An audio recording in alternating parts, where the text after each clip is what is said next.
Hi, everybody, and welcome to the third edition of the Property AI Report. My name is Mal McCallion. I'm your host here to walk you through this week's events in all things property and AI technology. First of all, let's start, as always, with property news. First up in our property news section, we're going to talk about a single brand in our market, and that brand is Foxtons. Now, often synonymous with some of the least desirable and attractive traits of estate agents over the years, Foxtons became a sort of byword for excess and braggadocio and all these traits that were cried by the general public as being quite outdated, of being too salesy. And it's been quite a remarkable turnaround for the business over the last couple of years since its CEO, Guy Gittins, was appointed. I know that he's had the strong backing of Peter Rollings, who's on the board, and Peter was also instrumental in the growth of Foxtons right at the start, alongside the owner, John Hunt. So it's a really fascinating, almost back to the future feel to the business, and particularly around the way that it's re-emerged as a business with purpose. And I think if I was looking at this business and was an estate agent myself and running a business, then I would think that what Guy, Peter and Co have been able to do is to really establish its kind of soul again, its ability to differentiate itself, to tell people who it is and what it stands for. And it's really hard, but there are certain things that they have done exceptionally well. One is to really focus on its team. So you can see from a lot of the quite hilarious LinkedIn posts that come out where they take all of their teams away to sunny places and stick them on yachts. And then there's the other ones which are all about if they do certain level of sales, then they get cars and so on. So it's a really brilliant way of emphasizing what it is that you stand for. And I think one of the things that I look around, and I've got kids who are 18 and 16, and it is difficult in current times to find that purpose and that community as well, a kind of real feeling of being part of something that's bigger than yourself. And I think that what they've built there at Foxtons is this kind of feeling that all the young people and the energy and the whole kind of vibe is all around celebrating success and really pushing as hard as you possibly can to get those extra deals in, to get that extra sale. And I think that there's a lot to learn there, a lot to love as well, because I do think that whether it's COVID, whether it's just the kind of natural atomization via social media, there does seem to be a need for perhaps young humans to connect and to find something that they can really believe in and work hard for. And this, I think, has been nurtured as part of the Foxtons culture over recent times, and it's paying off. So their results last week, 36% up the third quarter compared to the previous year. On track, it seems to hit Guy Gittins' target of sort of 25 million to 30 million of profit over the next couple of years. There's still a bit of sort of saber rattling in the background from some of their largest shareholders who back in sort of May time were pushing for it to be sold before the end of this year, 2024. So it remains to be seen whether actually this stellar performance is the knockers on that for now, and they're just going to sit tight as shareholders. But there's a lot of talk in the city of making their shares a buy. And I think that it's a really good story of what you can do if you really focus hard on the basics. And that is your team, that is your brand, and that is your operation. And your operating model. And I just think if we're looking at, again, the sort of future of estate agency, it's fascinating and a little bit hilarious to think that it's actually very similar to what the best agents have always been doing, right? Which is, again, focusing on their people, focusing on their brand, and focusing on their operational processes. Yeah, congratulations to them. Really good work. And I think it's a really strong indicator of just how good things can get if you really know what your core priorities are and how you're going to get there. In other property news, a survey was released last week showing that of 4,000 people, fewer than half of 18 to 34-year-olds trust estate agents to give them an accurate valuation of their home. And that compares with 65% of 35 to 54-year-olds and nearly 75% of those over 55. So it's interesting to just muse on why this survey took place, who it might involve, and why these questions were being asked of them. It's actually run by a company called Upsticks, who are an iBuyer. And perhaps not shockingly, one of their questions is the percentage of people that have turned to an online iBuyer to sell their home quickly for cash. That says that for young people, as in 18 to 34, more than 1 in 10 claim to have turned to an iBuyer to sell their homes. So look, ignoring, as we must, the sort of the driving force behind this, which is clearly to get people thinking about iBuyers, it is actually just interesting that they've managed to find so many people to answer this question. This survey, 4,000 is a lot of people. Normally a kind of representative sample of 1,000 is all you need. Yeah, fair play to them for going that far and that deep. However, it does make you wonder a little bit about the kind of the volume of 18 to 34-year-olds who have looked to sell properties. It is, you know, a matter of record that the average age of first-time buyers is now above 34. So presumably this was a relatively small sample compared with the rest of it. And also the fact that they are saying that they're more skeptical of estate agents, you've got to take it with a bit of a pinch of salt. Nonetheless, it's still interesting that these numbers have come through. And I do think that iBuying is an interesting strategy, is an interesting kind of part of the market. Over in the States, people like Zillow were doing it for a little while, they stopped because essentially in a down market, you're looking at potentially holding assets that are going to depreciate in value quite a lot, quite quickly. So yeah, for us over here, it's not really been a thing. Nested did it for a while as well, and before they became a sort of self-employed agent. But it's, yeah, giving options to people to transact on their properties, I think is always helpful, provided it is done openly, transparently, with integrity. But yes, it'll be interesting to see where these guys go. They've been around for a little while, Upsticks, and obviously the fact that they released this big survey suggests that they're getting reasonably aggressive from a growth and PR point of view. But yes, going to be interesting to see as the market develops over the next year or so, whether these guys are going to make a big play and what that sort of strategy is. Interestingly, it's backed by and run by and founded by a guy called Robin Patterson, who was heavily involved in the likes of Hamptons International when that was sold a few years ago. Yes, you know, credible players in the industry and interesting business model as well. And we'll continue to keep an eye on them and keep you up to date with what's going on. Next up, the sad news of the passing of Sarah Edmondson. Now, I was at the Esters a week and a bit ago, and Verona Frankish was up on stage from Women in the Estate Agency, talking very movingly about Sarah's impact on that group and on the wider industry as well. And they actually had Sarah on a phone. She was watching on from where she wasn't very well, obviously. It's really tragic to hear that she passed away last week. Now, I don't know her very well. I've obviously been around the industry long enough to have seen her in various events and so on, and she's always been lovely and friendly. But yes, listen, it's obviously a real tragedy, and she's gone too soon. She was a real asset to the industry at large, and yes, it's desperately sad. And I really feel for all of those that knew her and knew her well. Rest in peace. Now, for the second half of the podcast, we're going to dive into AI and tech. First story is all about a business called Perplexity. Now, Perplexity is essentially a kind of search engine for AI. So what it can do is you can type in any question and it will go off and essentially do your Google searches for you, bring you back a nice summary of all of those Google searches with some links. And it's a precursor to what Google is trying to do themselves with their AI overviews, trying to ensure that people can find what they need to find quickly, that it's got references so that it doesn't make stuff up. But it's come under a lot of pressure because by enabling people to find all this information, it means that they don't actually have to go to the websites.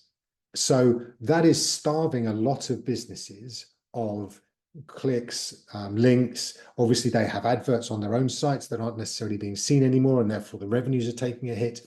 And to the point that it has been sued now by News Corp, so owners of Wall Street Journal, amongst others. I think Condé Nast are also on at them, and various other publishers, significant publishers, are all trying to take away the ability of this organization. And it's quite a big one. It's got some significant backers. In fact, it's actually looking for another half of 500 million in investment right now to give it a valuation of 8 billion. So it's a reasonable sized player.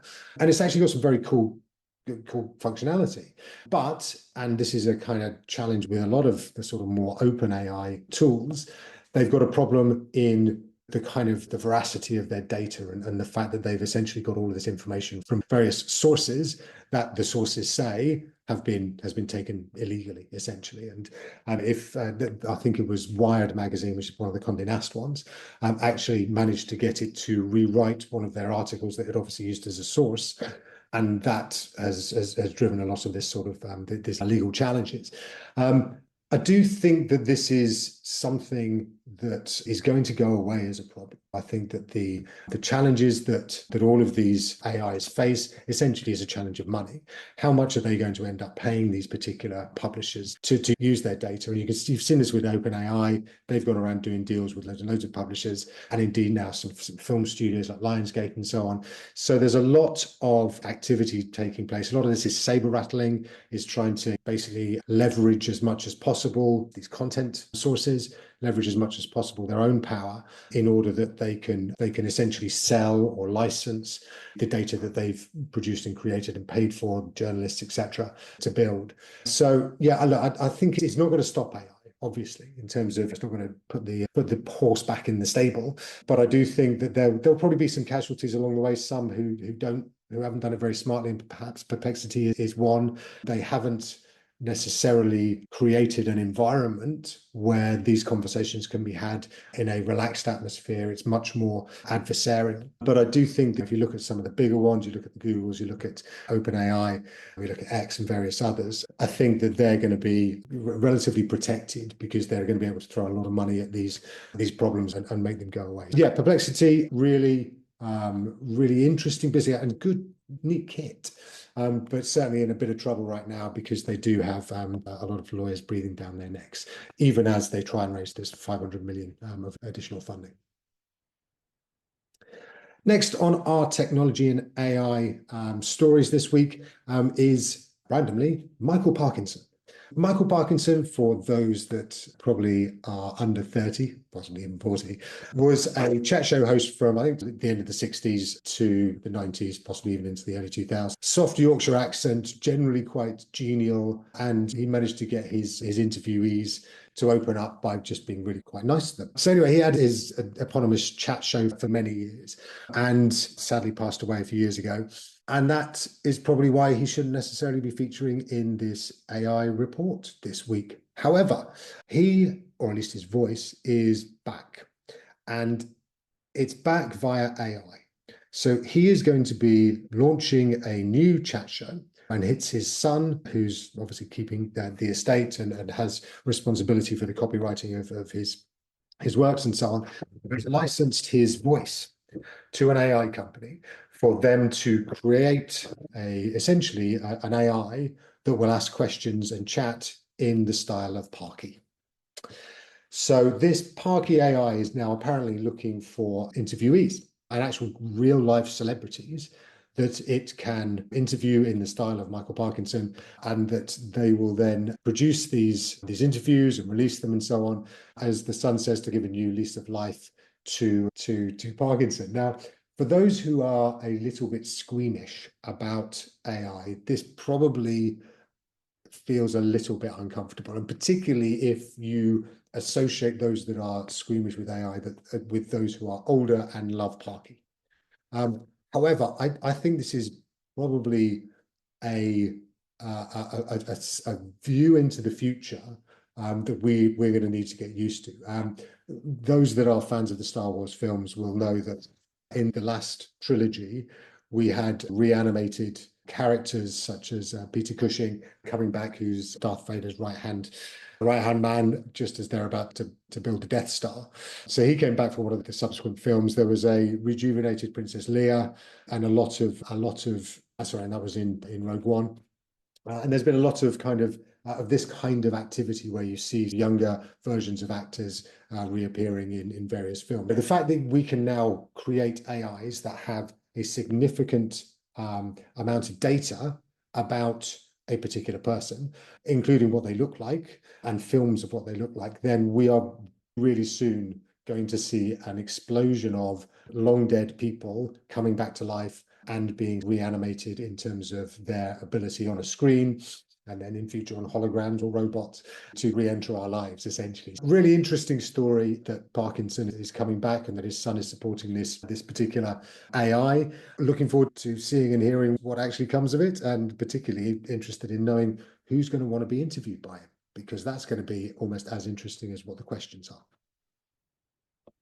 Next up on our AI and technology section, we're going to talk about Google watermarks.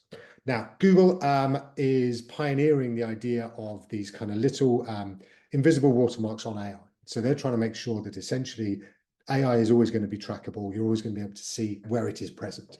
Now, those that follow us know that here at Model Prop, we are absolutely obsessed with this idea of trust. We have our own little AI tick that goes on almost everything that we produce where AI is present. And for us, there's kind of trust, and we've got a trust charter if you go onto the website and find it at the bottom of every screen.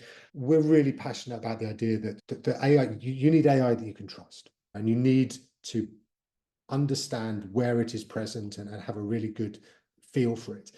So I like the idea of this. I worry, and obviously we've done a lot of work here ourselves, that it's going to be leaky in terms of people being able to A, remove them, B, not put them on in the first place for any other AIs out there, that essentially it's going to be a bit left on the starting grid as everybody else just doesn't bother with it. Obviously our brand is very keen on it. It's very focused on this. We're very keen on ensuring that everybody knows where AI is. But I think like Google, we can see that everybody else isn't quite like that. And although it is an important brand for us, an important part of what we stand for, that yes, there will be others out there, and there are others out there that aren't necessarily doing it. Bravo from the perspective of good work, nice try. But yes, I don't think that people are going to be relying on watermarks because they're just too easy to get around. Yes, where you see those and where you do, keep an eye out for businesses that are trying to do this, because they tend to be the ethical ones and the ones that you're going to want to work with. But yes, as far as relying on them to tell you wherever AI is present, that's still going to be a very human activity, and you're going to have to use your own skill and judgment, right? Okay, so let's move on to our AI tool of the week. So this week's AI tool is a really fascinating one from Runway. It's called Act One.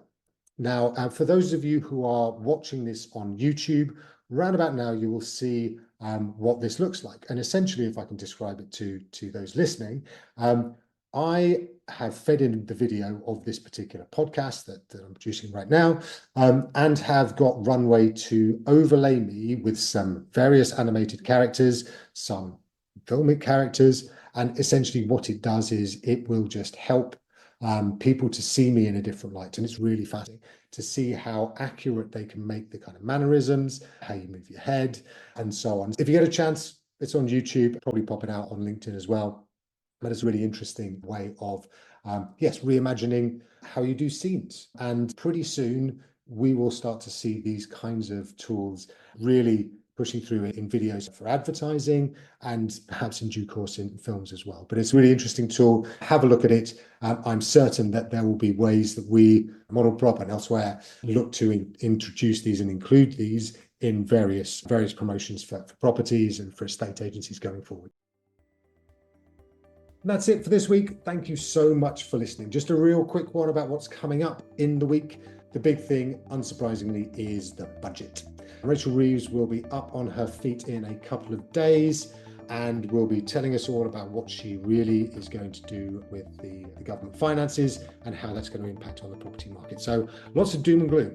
Oh my God, so much doom and gloom around about how it's going to impact everything. So there's been a lot of talk of everybody sitting on their hands and people waiting for this that actually has stagnated the property market over the last few weeks a bit. So regardless, as with anything, certainty is a good thing. As soon as we know, we can just crack on. So gladly that will be out of the way in the next few days. And obviously we'll be returning to it next week to have a little summary of what we think it all means for all of us. So until then, thanks again for tuning in. Have wonderful weeks, and we will catch up with you again in 7 days' time. All the best. Take care. Bye-bye.